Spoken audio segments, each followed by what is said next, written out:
جو میرے پیچھے چلے گا وہ عزتوں کا راستہ ہے، جو میرا راستہ چھوڑے گا وہ ہلاکتوں کا راستہ ہے۔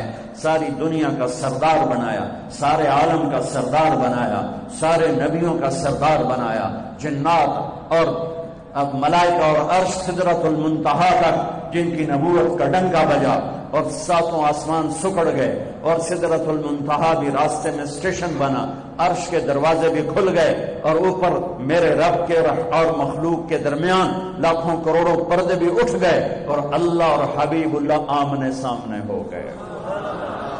یہ ہمارے نبی کی پرواز ہے۔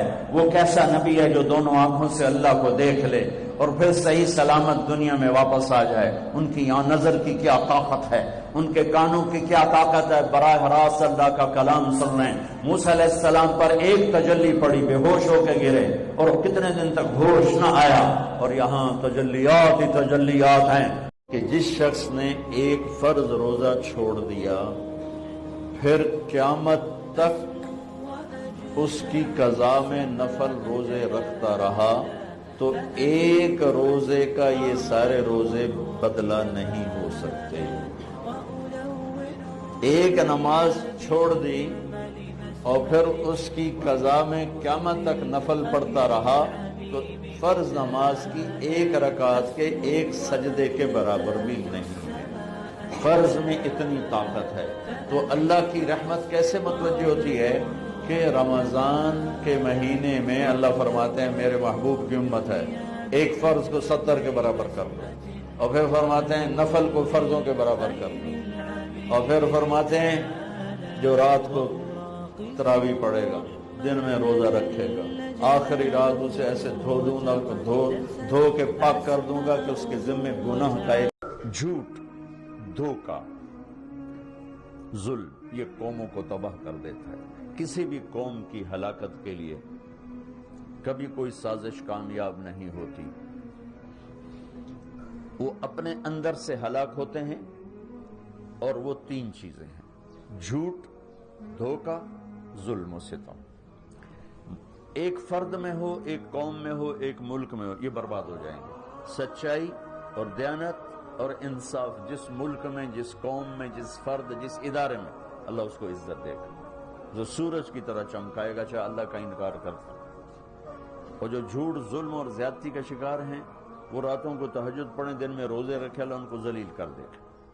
تو بھائیو، یہ ہمارا خوبصورت دین ہے جو میرے نبی نے ہم تک پہنچایا، اور اللہ تعالیٰ کے فضل و کرم سے آج تک وہ زندہ سلامت ہمارے پاس۔ نبی نے 4 دعائیں مانگی کہ اللہ میری امت پہ تیرا ایسا عذاب نہ آئے جو انہیں ختم کر دے۔ اللہ نے کہا قبول ہے۔ یا اللہ ان پر کوئی زمینی ایسا عذاب نہ آئے جو انہیں ختم کر دے۔ اللہ نے فرمایا قبول ہے۔ یا اللہ ان پر کوئی دشمن ایسا نہ آئے جو انہیں مٹا دے۔ اللہ نے فرمایا قبول ہے۔ یا اللہ ان میں آپس میں اختلاف نہ ہو۔ تو اللہ نے فرمایا نہیں میرے محبوب، یہ قبول نہیں، اختلاف ہوگا۔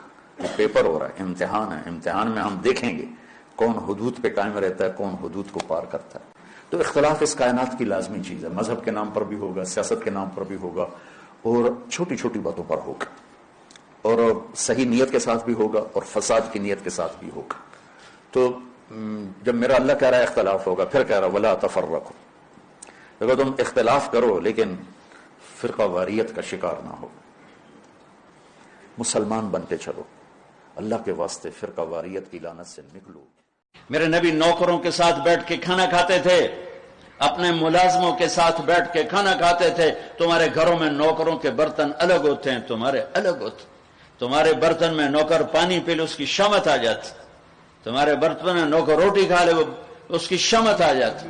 عورت پہ ہاتھ اٹھانا، یہ گالیاں دینا، اس کے ماں باپ کو گالیاں دینا، یہ تو جانوروں کا کام ہے، انسانوں کا کام تو نہیں۔ عورت بھی کوئی ذات ہے جس سے لڑا جائے، وہ غصے میں بھی آئے تو کمزور ہے، کمزور سے درگزر کرنا ہی انسانیت ہے۔ میرے نبی نے فرمایا شریف آدمی بیوی سے دب کے چلتا ہے اور کمینہ آدمی بیوی کو دبا کے چلتا ہے۔ تو میں کمینہ بن کے نہیں رہنا چاہتا، میں شریف بن کے۔ یہاں غیر مسلم رہتے ہیں، سب کو عزت دو، سب کو عزت دو، ان کی خوشی میں ان کو مبارک دو۔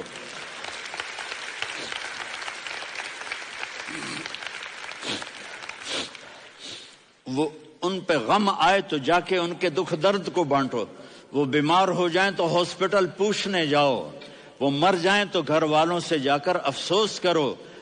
تب جا کر وہ اسلام کے لیے سوچیں گے کہ یہ کون ہے محبت کرنے والے، ہمدردی کرنے والے. ہم اپنے ہی کنویں میں گھوم رہے ہیں مینڈک کی طرح. کس طرح بات آگے جائے گی جب تک وہ ہمارے اخلاق نہیں دیکھیں گے، ہماری محبت نہیں دیکھیں گے، ہماری خدمت نہیں دیکھیں گے. کتنے یہاں اولڈ ہومز بنے ہوئے ہیں، چکر لگایا کرو، جا کے صرف ایک سمائل دے دو تو اس بوڑھے کا سارا دن اچھا گزر جائے گا. کتنے کرنے کے کام ہیں.